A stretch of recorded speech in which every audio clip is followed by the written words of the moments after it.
Nearly 500,000 Africans survived the Middle Passage, eventually arriving in the United States. But a second Middle Passage, inside our country, was over twice as large in scale.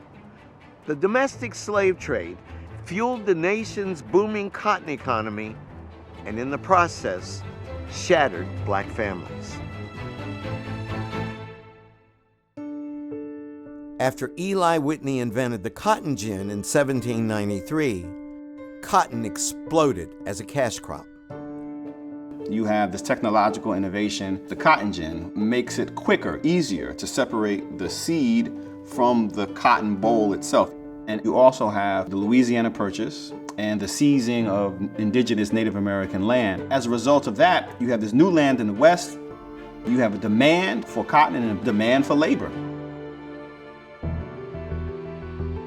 Slave owners from states in the Upper South sold their slaves to traders, who then transported them to the cotton-producing states in the Deeper South and further to the West. This came to be known as the Second Middle Passage, and its effects on the African American community would be devastating.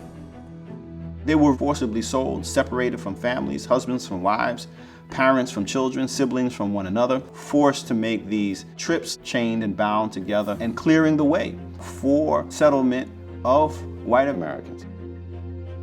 About 1 million slaves moved between these older states and the newer states in the South over the course of 3 decades in the 19th century. So there's this massive slave trade domestically that attends the opening up of the cotton territories and the rise of the cotton kingdom in the South. Countless families became the victims of the largest forced migration in our country's history. But there were huge profits to be made off of black bodies. Once they arrived at their destination, families that had made the journey together often were ripped apart. As the slave trade did in Africa, the domestic slave trade scrambles any kind of community that black people had come to know, and it leads to this new round of massive alienation and forces them to start all over again. This horrendous dislocation lasted until the Civil War began. But the consequences of the Second Middle Passage devastated generations of black families.